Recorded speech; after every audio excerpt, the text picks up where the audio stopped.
Hey everyone, Ken Thomas here, giving you more Bible truths.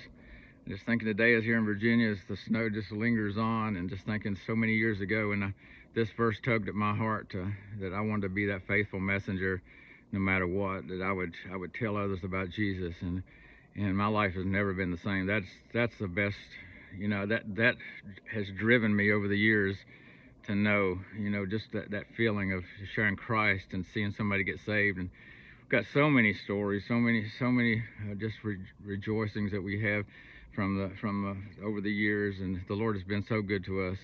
And the verses in Proverbs 25:13 says, "As the cold of snow in the time of harvest, so is a faithful messenger to them that send him, for he refresheth the soul of his masters." And I want to hone in on the faithful messenger, because the word faithful here has a root meaning of to foster somebody that's not blood kin to you.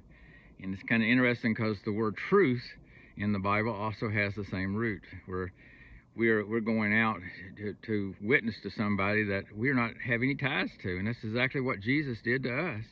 Is when he came out for us, to die on that old rugged cross, we didn't have any ties to him, or we weren't blood kin to him. Our blood had contaminants. His was of the Holy Ghost. And when he came and died for us, and from that we are able to be grafted into the family of God, and we become his, and we are adopted into that family.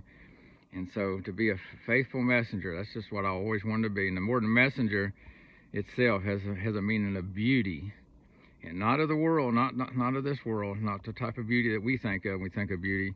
It's beauty from above. It's where we've been constrained from the old man of sin, the nasty darkness that's in our hearts, to a light that shines bright for him, in a beauty that only Jesus can give. And so that's what this verse is talking about. And he says, as the cold of snow, and that cold definitely is like a prickly difference that you'll notice compared to the harvest time, when the harvest, and the first harvest would have been Pentecost, and the second one, the Feast of Booths. It's still, that prickly snow is so much colder and so much more evident as it hits your face, and you realize that there's a difference. And that's what the faithful messenger is, such a difference when he comes or she comes and shares Christ with you, that you realize it's like you're in the presence of Jesus himself, because that prickly feeling of that cold is so much different. That's to what's behind this verse here. And the snow being white, this time of year when you see the snow, you realize that it's winter and things are dying.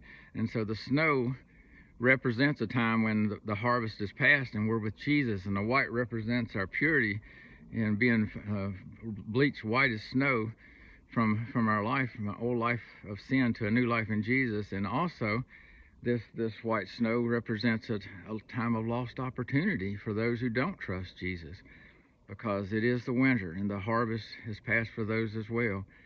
But the white represents a white linen clothing, and that's what Jesus had when he was in the tomb.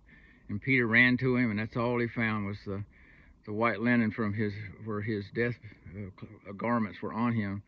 And so it makes us think of that. That's when you study out the word snow, it's going to talk about the linen clothing of the slain, and Jesus was slain with that linen clothing. But it says, as this cold of snow in the time of harvest, so is a faithful messenger to them that send him. He refresheth the soul of his masters. And I'm going to end on refresheth. And that word refresh means returning to a starting point, because Jesus sees us as lost sheep gone astray that need to come back into the fold.